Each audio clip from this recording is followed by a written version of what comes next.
किसी घने वन में एक बहुत बड़ा शेर रहता था। वह रोज शिकार पर निकलता और एक ही नहीं, दो नहीं, कई कई जानवरों का काम तमाम देता। जंगल के जानवर डरने लगे कि अगर शेर इसी तरह शिकार करता रहा तो एक दिन ऐसा आएगा कि जंगल में कोई भी जानवर नहीं बचेगा। सारे जंगल में सनसनी फैल गई। शेर को रोकने के लिए कोई न कोई उपाय करना जरूरी था। एक दिन जंगल के सारे जानवर इकट्ठा हुए और इस प्रश्न पर विचार करने लगे। अंत में उन्होंने तय किया कि वे सब शेर के पास जाकर उनसे इस बारे में बात करें। दूसरे दिन जानवरों के एक दल शेर के पास पहुंचा। उनके अपनी ओर आते देख शेर घबरा गया और उसने गरजकर पूछा, क्या बात है? तुम सब यहाँ क्यों आ रहे हो? जानवर दल के नेता ने कहा, महाराज, हम आपके पास निवेदन करने आए हैं। आप राजा हैं और हम आपकी प्रजा। जब आप शिकार करने निकलते हैं तो बहुत जानवर मार डालते हैं।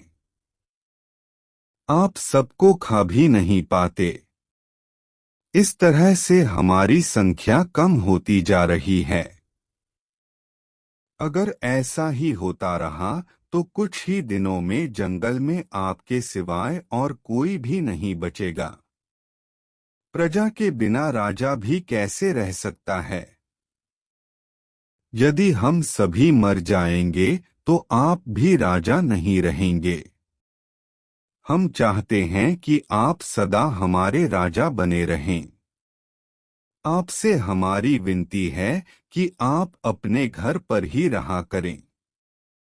हर रोज स्वयं आपके खाने के लिए एक जानवर भेज दिया करेंगे।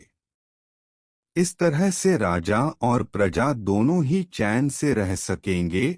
शेर को लगा कि जानवरों की बात में सच्चाई है। उसने पल भर सोचा, फिर बोला, अच्छी बात नहीं है। मैं तुम्हारे सुझाव को मान लेता हूँ। लेकिन याद रखना, अगर किसी भी दिन तुमने मेरे खाने के लिए पूरा भोजन नहीं भेजा तो मैं जितने जानवर चाहूंगा मार डालूंगा। जानवरों के पास तो और कोई चारा नहीं। इसलिए उन्होंने शेर की शर्त मान ली और अपने अपने घर चले गए। उस दिन से हर रोज शेर के खाने के लिए एक जानवर भेजा जाने लगा। इसके लिए जंगल में रहने वाले सब जानवरों में से एक एक जानवर बारी बारी से चुना जाता था। कुछ दिन बाद खरगोशों की बारी भी आ गई। शेर के भोजन के लिए एक नन्हे से खरगोश को चुना गया।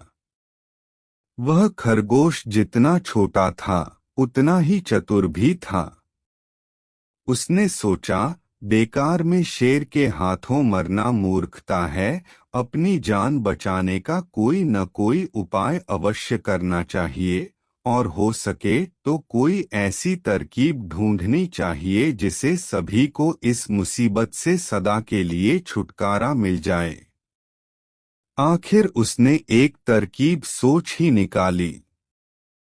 खरगोश धीरे धीरे आराम से शेर के घर की ओर चल पड़ा। जब वह शेर के पास पहुंचा तो बहुत देर हो चुकी थी। भूख के मारे शेर का बुरा हाल हो रहा था। जब उसने सिर्फ एक छोटे से खरगोश को अपनी ओर आते देखा तो गुस्से से बौखला उठा और गरजकर बोला, किसने तुम्हें भेजा है? एक तो पिद्दी जैसे हो, दूसरे इतनी देर से आ रहे हो।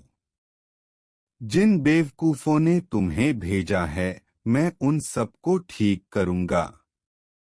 एक एक का काम तमाम न किया तो मेरा नाम भी शेर नहीं। नन्हे खरगोश ने आदर से जमीन तक, महाराज, अगर आप कृपा करके मेरी बात सुन ले तो मुझे या और जानवरों को दोष नहीं देंगे। वे तो जानते थे कि एक छोटा सा खरगोश आपके भोजन के लिए पूरा नहीं पड़ेगा, इसलिए उन्होंने 6 खरगोश भेजे थे। लेकिन रास्ते में हमें एक और शेर मिल गया। उसने 5 खरगोशों को मारकर खा लिया। पार्ट 2 देखने के लिए चैनल को सब्सक्राइब जरूर करिए, साथ में बेल आइकन को भी दबाई है।